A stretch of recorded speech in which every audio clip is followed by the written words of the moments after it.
అంటే జలప్రలయములో గతించినప్పుడు అబ్రహాము ఏ వంశములో నుంచి వచ్చాడు అంటే నోవహుకు 3 కుమారులు ఉన్నారు.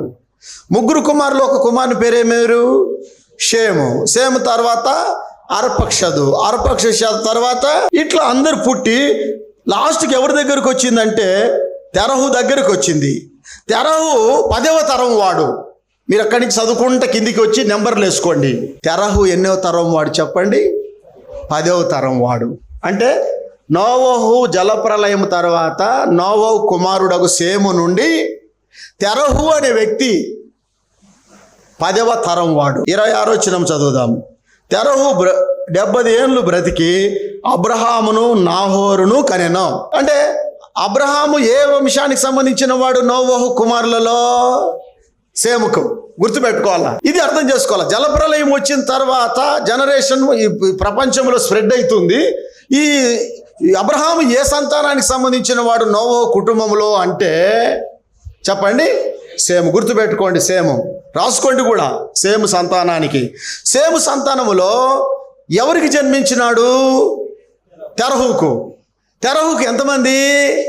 అబ్రహాము, నాహూరు. ఎవరు చెప్పండి?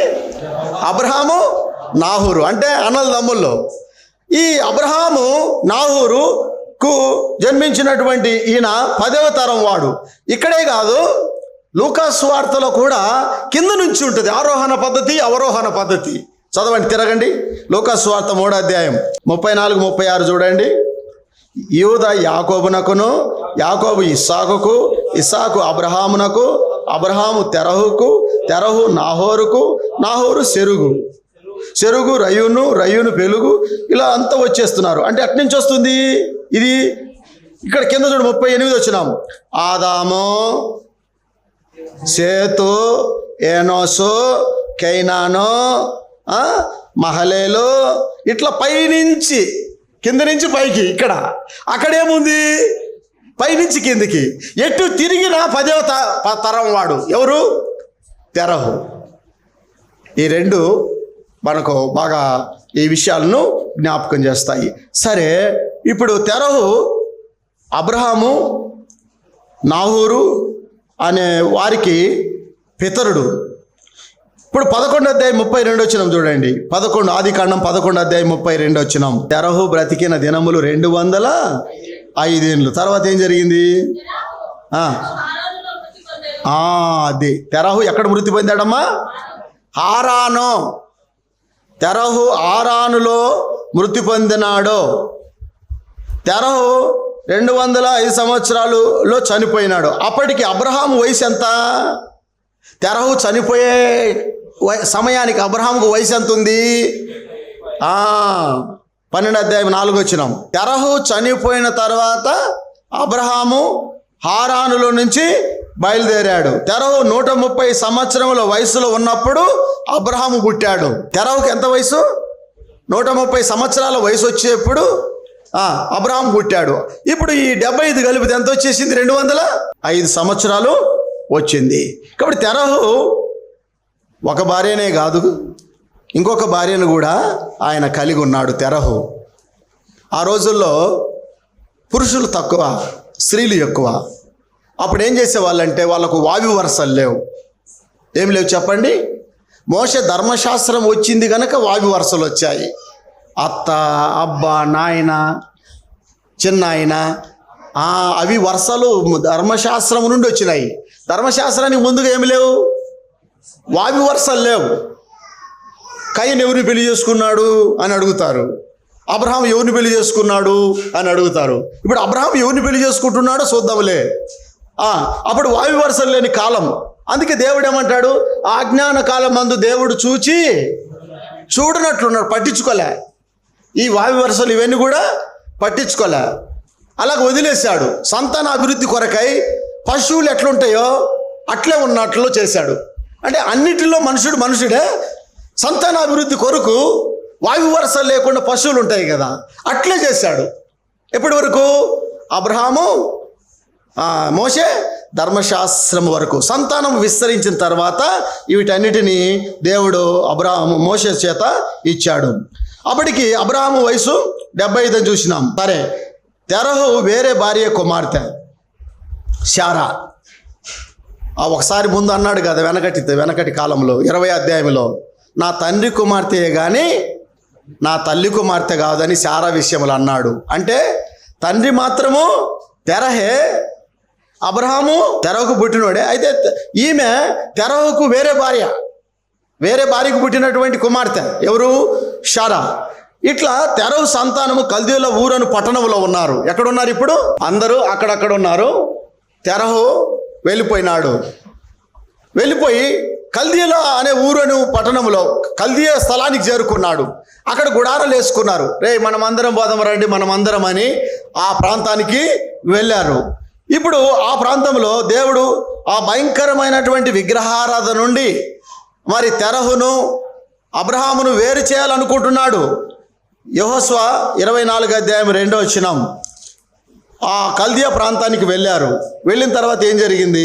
యెహోషువ 24వ అధ్యాయము 2వ వచనం, యెహోవా జనులందరితో ఇట్లా నేను ఇశ్రాయేలుల దేవుడని యెహోవా చెప్పినదేమనగా, ఆది కాలము నుండి మీ పితరులు అనగా అబ్రహామునకును నాహోరునకును తండ్రి అయిన తెరహు కుటుంబీకులు నది అంటే యూఫ్రటీసు నది అద్దరిన నివసించి ఇతర దేవతలను పూజించిరి.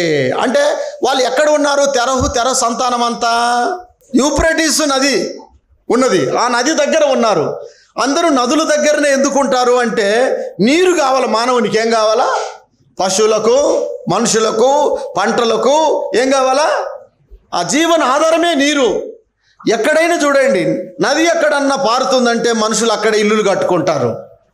కాబట్టి నీరు లేకుండా ఉంటే మనుషుడు జీవించలేడు. తాగడానికి కావాలా, పశువులకు కావాలా, బట్టలు ఉతుకోవడానికి కావాలా, పొలాలు పండించుకోవడానికి కావాలా.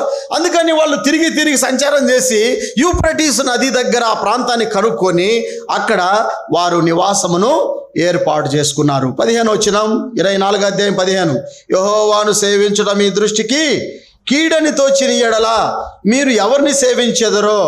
యూఫ్రటీస్ నది అద్దరిని మీ పితరులు సేవించిన దేవతలను సేవించెదరో?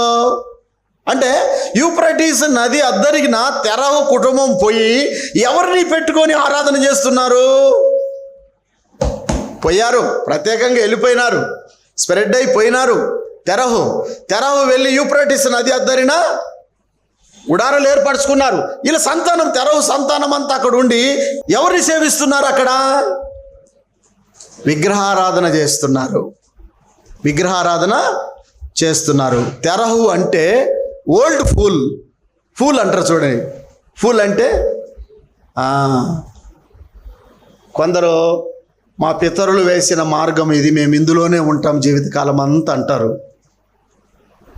పారంపర్యమైన వ్యర్థ ప్రవర్తన. అది మంచిదో కాదో కానీ మా తాత చేసిపోయినాడు, మా అవ్వ చేసిపోయింది, ఈ దేవుణ్ణి సేవిస్తాము అని వీళ్ళందరూ, అబ్రహాము, నాహూరు, వీళ్ళందరూ పట్టుపడ్డానికి కారణం ఏమిటంటే ఆ ఓల్డ్ ఫూల్ ఎవరు? తెరహు ఏం చేసినాడు? ఆ మెసొపొతామియా కల్దీయుల ఊరను పట్టణంలో స్తెఫను చెబుతున్నాడు. కల్దీయుల ఊరను పట్టణంలో ఉన్నాడు. మెసొపొతామియా నుండి బయలుదేరి హారాను వరకు రావాలని చెబుతున్నాడు. ఆ విగ్రహారాధనలో ఉండకూడదు, ఆ విగ్రహాల నుంచి బయటికి రావాలని కోరుతున్నాడు. ఎక్కడి నుంచి రావాలంట? అక్కడ సూర్యదేవుని ఆరాధించే వాళ్ళందరూ ఎవరిని పైకెత్తితే పగలు వెలిగించేది, మనుషులు తడువులు ఆడుకోకుండా చేసేది ఈ సూర్యుడు ఒక్కడే కదా. కాబట్టి దేవుడు ఆయన అయి ఉంటాడని సూర్యుని నమస్కారం చేసేవాళ్ళు. తెరహు ఎవరిని పెట్టుకున్నాడు? నది అద్దరిన, యూఫ్రటీస్ నది అద్దరిన తెరహు సంతానం అంతా వెళ్ళి అక్కడ గుడారాలు వేసుకొని వాళ్ళు అక్కడ ఉంటూ దేవునికి పూజ చేయాలి కదా. నష్టం జరిగితే, కీడు జరిగితే, బాధలు జరిగితే వెంటనే మనము తెలియకుండానే దేవుడు లేడు అనుకునే వ్యక్తికి వెంటనే దేవుడా అంటాడు. నొప్పి తగలగానే దేవుడా అంటాడు. అంటే దేవుడు సృష్టిలో ఉన్నాడు. అయితే వీళ్ళకి అర్థం కాదు ఏ దేవుడో. పగలు వెలిగించేది సూర్యుడు ఒక్కడే, రాత్రి మాత్రము మనకు ఏ వెలుగు ఉండదు. కాబట్టి సూర్యుడే దేవుడు అని, వెలిగించే దేవుడు అని కళ్ళకు అద్దుకోవటము. కరెంటు పోయించిన కొంతమంది మనోళ్ళు కూడా అద్దుకుంటారు, వెంటనే వెలుగును ఆరాధిస్తున్నారు, సూర్యుని ఆరాధిస్తున్నారు. సూర్యుని ఆరాధిస్తున్నటువంటి కాలంలో, అలాగా ఉంటున్నటువంటి కాలంలో ఇప్పుడు ఏం జరిగిందంటే, ఈ తెరహు ఏం చేసినాడంటే, తెరహు అందరూ సూర్యుని ఆరాధిస్తున్నారు. ఎవరు? సేమ్ వంశావళి టోటల్గా వాళ్ళు ఎక్కడున్నా సూర్యుని ఆరాధించే వాళ్ళు. ఈ తెరహు ఏం చేసినాడంటే సూర్యుని ఆరాధిస్తున్నాడు ఇక్కడికి వచ్చి.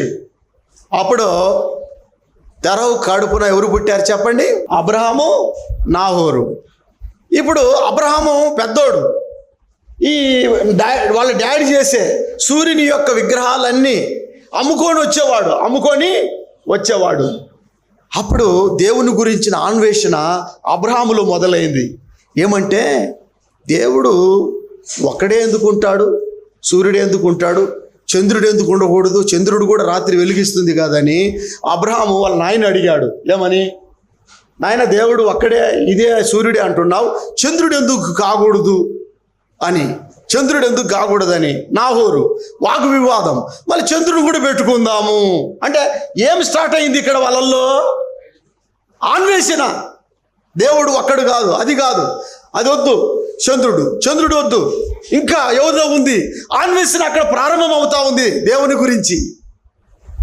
అజ్ఞాన కాలంలో అన్వేషణ అలా ప్రారంభమైంది. ఎవరిలో ప్రారంభమైంది అన్వేషణ?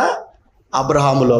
దేవుడు సూర్యుడు ఎందుకు అయి ఉంటాడు, చంద్రుడు ఎందుకు కాకూడదు, చంద్రుడే కాదు ఆ పైన నక్షత్రాలు ఎందుకు కాకూడదు అనుకుంటూ అబ్రహాములో ఎక్కువగా అన్వేషణ ఉంది. అంటే ఇది అన్వేషణ ఎవరు కలిగిస్తున్నారు? దేవుడే ఈ అన్వేషణ కలిగిస్తున్నాడు.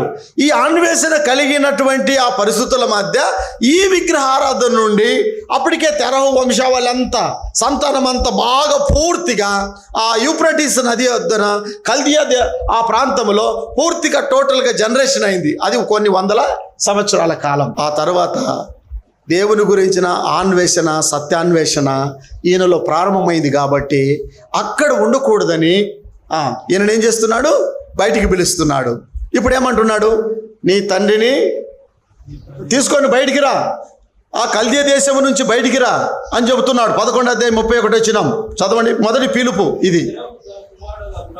తెరహు తన కుమారుడు అబ్రహామును, తన కుమారుడు అనగా హారాను కుమారుడు లోతును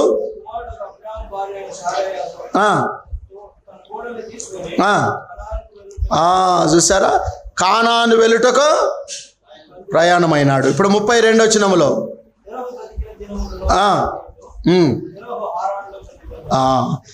తీర అబ్రహామును బయటికి తీసుకొని వస్తూ ఉంటే ఏం జరిగింది?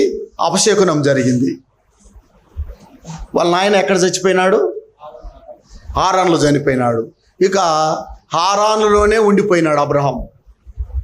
ఇంకా బయటికి రావడానికి లేదు. ఎందుకంటే మన తండ్రులు పితరులు ఎక్కడ చచ్చిపోతే అక్కడనే మనం ఉంటాం. అది మన ప్రాంతం.